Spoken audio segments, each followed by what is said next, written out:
Welcome to Rosetta Reviews and the first episode of Carradine in Quarantine. The series where we will discuss David Carradine and his many tremendous films, and we'll kind of ignore the way that he left us. The film I want to talk about today is 1989's Crime Zone, filmed in Peru, directed by Luis Loza, best known for Anaconda, starring David Carradine, Peter Nelson, and Sherilyn Fenn. Filmed in Peru with a low budget, many extras were used from a film school, and they were deliberately shooting at night so that the lighting would be poor and it would disguise the lack of set. This film sets its tone immediately. By the time the opening credits are done, you get an idea of the kind of dystopian world that they live in. And basically, within the first 10 minutes, you get the gist of things. There's no sex outside of state-sanctioned relationships. You get that itchy feeling. You just carry it over to the house of pleasure. We're not gonna tell you again. And get the fuck out of here. Curfew rings in 2 minutes. There's a war between the two nations of Soleil and Frodan. The people that we are watching live in Soleil. There's a police state, authoritarian, hardcore ass-whooping cops running around. A very Blade Runner-ish universe. Early on, we see Hector, who is public enemy number one, who is running from the cops and ends up fighting with them when they trapped him. And you hear the cops discussing how they're not going to try to kill him. They get more points if they wound him, and the intention is to bring him in alive. Start. Eagles first. Arms and legs, 3 points. Chest, belly, and back, 2 points. Remember, we want him alive. Understand? Alive. We'll go together. I'll see you in hell. You're not offended. Hold it! Hold it! And as the fighting commences, he goes to sacrifice himself by pulling the pin on a bunch of grenades that's conveniently on his vest. And one of the cops actually risks her own life to run and throw the grenades off of him so that they can take him in alive, letting you see just how important it is to the state that they take him in alive. Then we see our main protagonist, a man by the name of Bone, who works at the Gardens of Hibernation, a place that rich people go to have their skin rejuvenated, and they sleep in these hibernation tanks, and it never really goes into it exactly, but it looks like, the combination of drugs and other things makes them younger. Bone is a bit irreverent. He doesn't have much respect for anything, and makes a smart-ass comment and ends up losing his job. Welcome to the Gardens of Hibernation. You are the favorite know something? sons of Soleil. I liked him better as an old lady.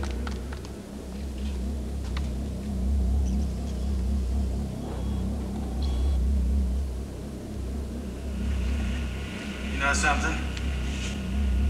I liked him better as an old lady. He's begging his boss, and he's telling his boss that, without a few more points, I'll never make it out of my lowest tier, which is a subgrade. This is a stratified society, by the way. There is upper tiers and lower tiers, and the people we see are in the lowest of the low. They're called subgrades. He's still a subgrade. He's on his way to the next tier, but he'll never make it now that he's lost his job. You see, I'm very close to an upgrade to second-tier classification. I'm just a few points away, and without that, I won't have anything. I'll be stuck in the same dead-end zone with no wife, no home, no family. And that's the way it will always be with you, Bone. So he goes to the bar and sees his friends there. His friend Creon and JD, who are the three of them make up a group they called the Fuck-Ups. And apparently none of them are good at keeping jobs or doing anything productive at all. We're the fuck-ups. We're the lowest grade of sub-grades. And you're gonna find us sitting here, Bone, night after night after night. But they do go to the state-sanctioned, authorized, and mandated whorehouse. It's kind of like if, Soviet Russia had OnlyFans. They see the girl Helen there, and she is intimidating. Yes, I'm Helen. And you better be ready for a challenge, because that's what I'll give you. After this, we see Bone and Helen bump into each other at a bar, right around the time that we see Hector is executed, publicly, live on television. Hey, this is it! The execution! The Soleil Broadcast System is proud to announce, for your pleasure and education, a live telecast of Hector being Chico's execution, direct from our Justice Superdome.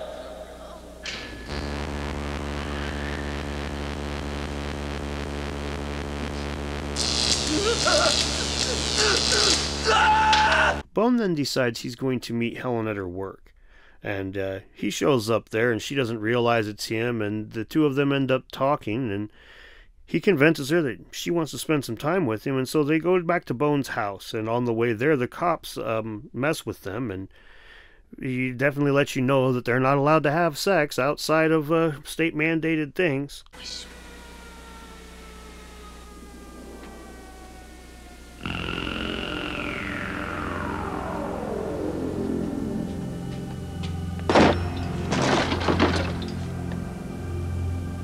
I bet that woman is here. I'm sure you're still horny, subgrade. Show me your dick. Come on, show me your dick!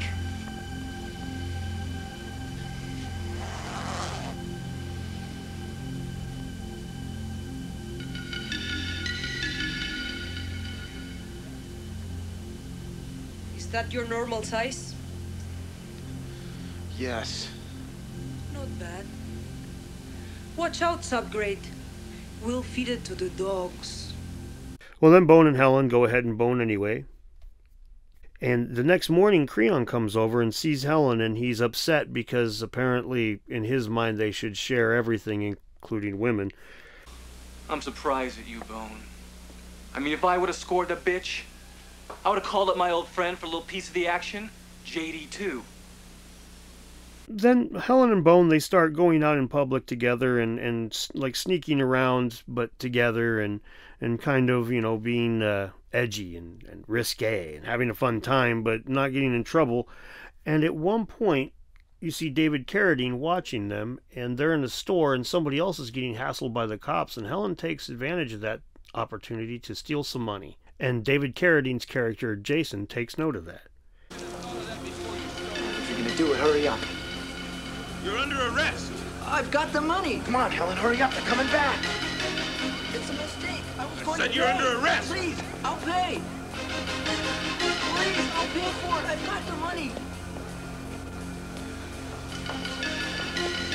He follows them a little bit more and hires them to steal from a quote-unquote hospital, which is actually not a hospital. It's a place full of teletype machines and public records, and their job is to steal a disc that has dirty laundry, Bone. This little desk contains Soleil's dirty laundry. So they negotiate their payment. They don't want money as much as they want to leave Soleil and go to Frodan, their enemies. And David Carradine promises them that this can happen. It's just going to take a few days. That's all you need to know. No. We need to know when we're getting out of here. 2 days. You meet me here in 2 days, and I'll get you out. Meanwhile, here's a little token of Frodan's appreciation.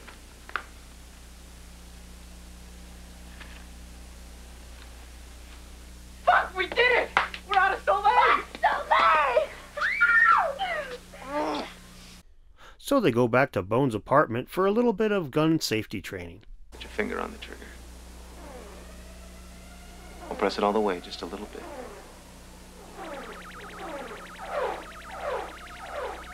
A little bit more and I'd be gone. Shortly after this, we see Bone and Helen identified through their irises, so their masks didn't really protect them at all. How long till the computer can reveal their faces? A couple of hours, maybe less, if we can get to their eyes for an iris reading. Broadcast it.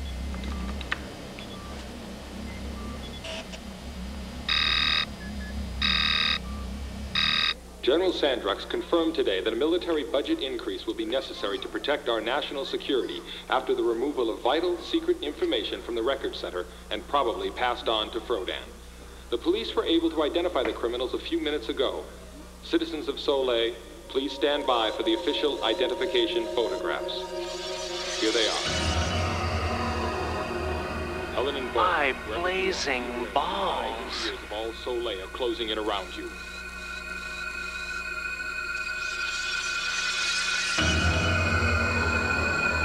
Bone seems to be a bit of a loudmouth. The old man who hangs out with him at the bar, Alexei, Bone lets him know that they're going to be leaving soon, and Alexei wants out really bad too. He was stationed in Frodan, and he wants to go back way more than he wants to stay in Soleil. I have been dreaming about a chance like this. I mean, Frodan. What do you know about Frodan? I was stationed there a long time ago, before the war. Fuck. I wish I'd defected. I mean, the women there. And Creon and Helen and Bone have a bit of a falling out, and it becomes obvious now that Creon is not going to be their friend anymore. I don't think so. I'm gonna take it from you. Don't move, Creon. Drop the knife. Drop it.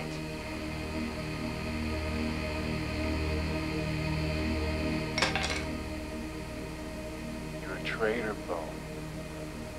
You know that? And when they go back to Jason, well, for some reason, he just can't quite get them to Frodan yet, but they do have another mission, and if they complete that, well... I didn't lie to you, Helen. It's just taking longer than I expected. I mean, these things are not that easy to arrange. How much longer? A few more days. Sorry, I just can't be more specific. Look, I don't know how you're going to take this, but there is something you could do which would speed things up. Something which Proudhon would regard with a great deal of approval. Let me guess. Wouldn't be another robbery by any chance? Well, why not? So the job is to rob a bank, and as they're robbing the bank, Helen ends up killing one of the guards, and that really bothers her. Security.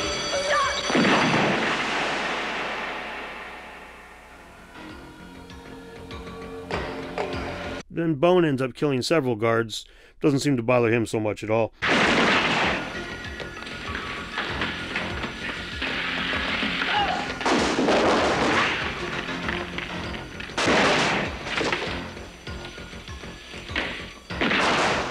They escape, and it's pretty brutal, and they end up having to run to the plague zone because...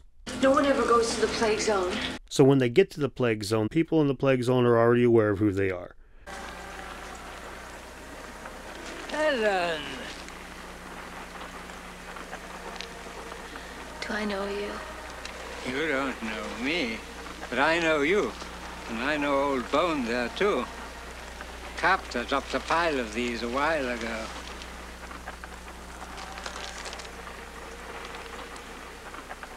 So the cops end up there in the plague zone, and Jason ends up going, oh, I'll go talk to him, everything will be fine, I'll go talk to these guys, I'm a hostage negotiator as well as everything else, look, I got a cigar and no uniform, right? So while he's talking to Helen and Bone, he explains to him that his job is to recruit criminals, that there really is no crime at all in Soleil anymore, and that the whole thing's a bunch of BS, and the only reason that they're there is because he's basically drummed it up into creating Public Enemy #1. That's his job. So you're one of them, aren't you? Well, not really, Bone. It's just my job, that's all. Go on. We're listening. I'm a recruiting officer. Recruiting what? Criminals. All right, cut the horse shit. Let's hear it. There are no criminals in Soleil, Bone. And I mean there aren't any at all. Except the ones that I recruit. You're just my latest models, that's all. Once upon a time, Soleil really was a crime zone. But that's all over now. The police got so powerful that they just wiped out crime completely. If you don't have criminals, then you have to invent them. And I gotta say, you guys are doing a remarkable job. They end up using Jason as a hostage and escaping, and... Drop your fucking weapons! They're trying to find Alexei to fly them out because he was a helicopter pilot in the war, and he did one out. Listen, me and Helen have got a job we want you to help us with. Interested? Shit, you bet I am! Keep moving. I'll go find Creon. No, don't tell Cro-Magnon a thing. Just find Alexei. Can you do that?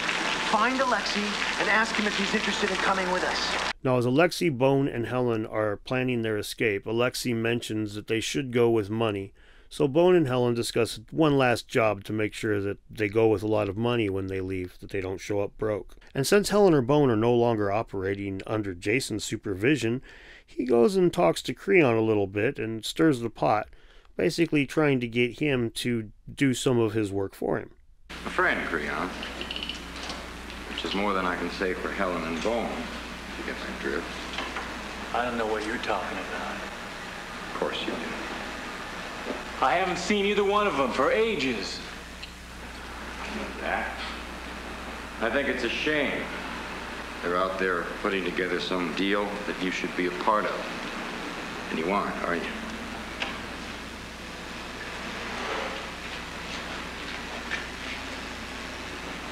No, I'm not. So what?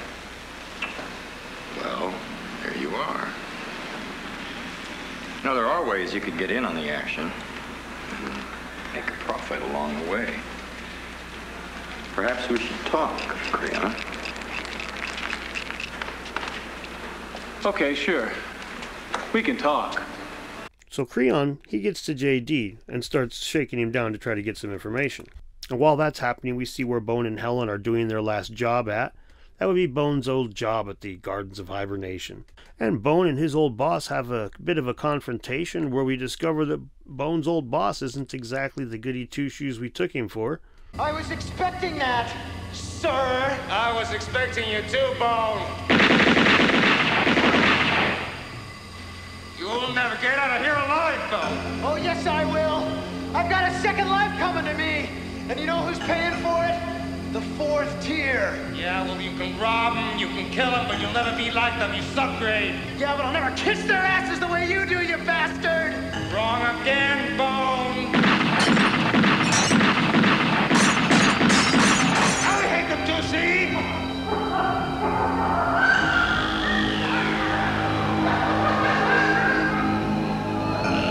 You see, Bone? Their brains are all messed up with hibernation. And then Creon shows up, betrays Bone and Helen, and forces Bone into one of the hibernation cells. Creon then attempts to turn Bone into the police, but Jason shows up with the cops and turns on Creon, leaving him no choice but to run with JD. Shoot him. Go ahead! Get out! Get out! What you said? I know what I said! Get the hell out of here! Let's go! And Creon and JD go to Alexi, and he tries to get Alexi to leave without Helen and Bone, but Alexi will have none of it. Where's Helen and Bone? They're dead if there's any justice in the world. Now, come on. We're getting out of here. We're getting out of Soleil. Let's go. We're not going anywhere till I find out what happened. JD? He turned them in. That's what he did. I'll tell you why, Alexi. They're traitors. They betrayed me. They deserve everything they get. Well, you're going to get what you deserve, too. You're not going anywhere. None of us are. JD then starts mocking Creon, serves you right, and then Creon eventually gets pissed and kills JD. Then, with the newfound threat of him actually using the gun, he turns it on Alexi and tells Alexi it's time for them to go.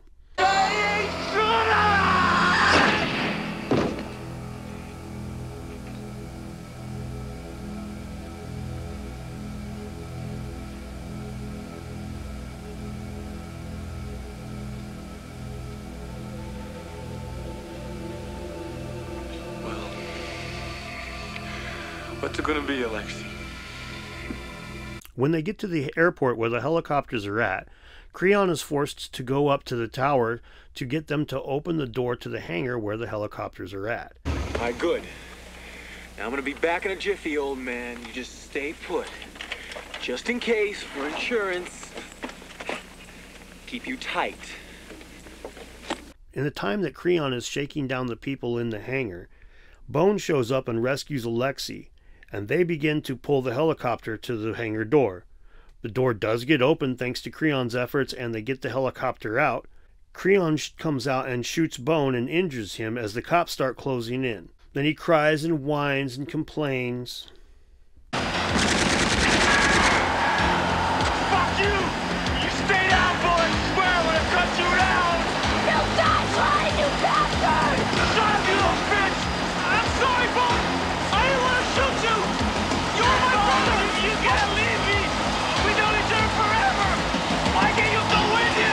But they end up leaving without Creon, and Jason kills him.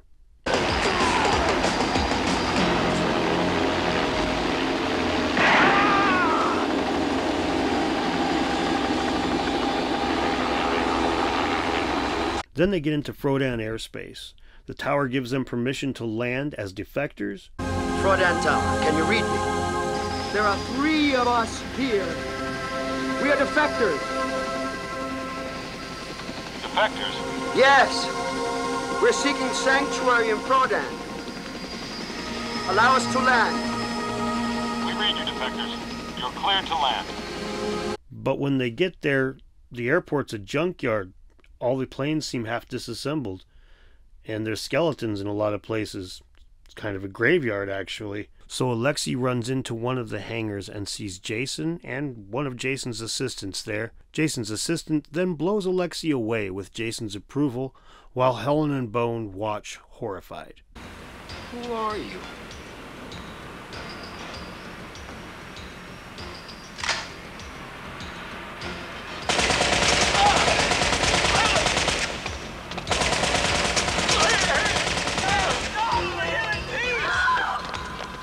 Sorry about your friend. Just business. Fucking business.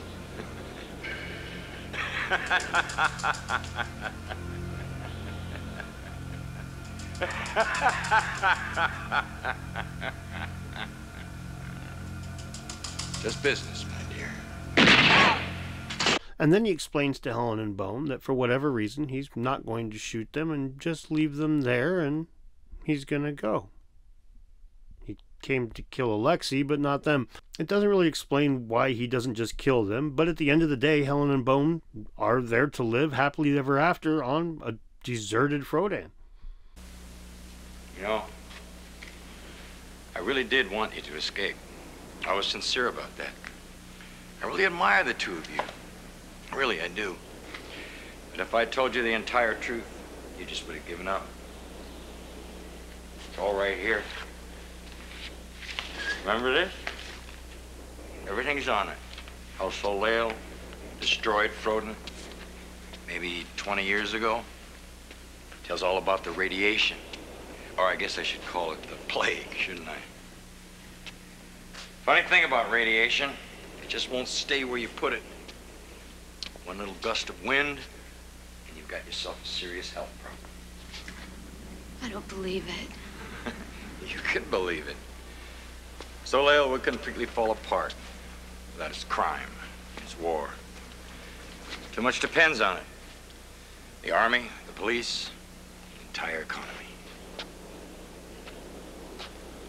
And your personal economy. Well, yes, for the moment. But I don't know how much longer that's going to last. I know too much. I could end up being criminal of the month myself. Which is exactly what this little thing is designed to prevent.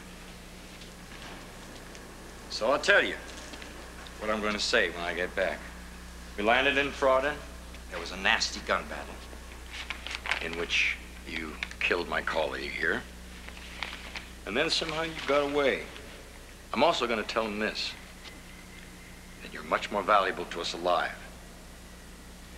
After all, there's always the threat that Helen and Bone might come back. And that's the best reason I can possibly think of for that inflated military budget. Don't you agree? Well, you're on your own, kids.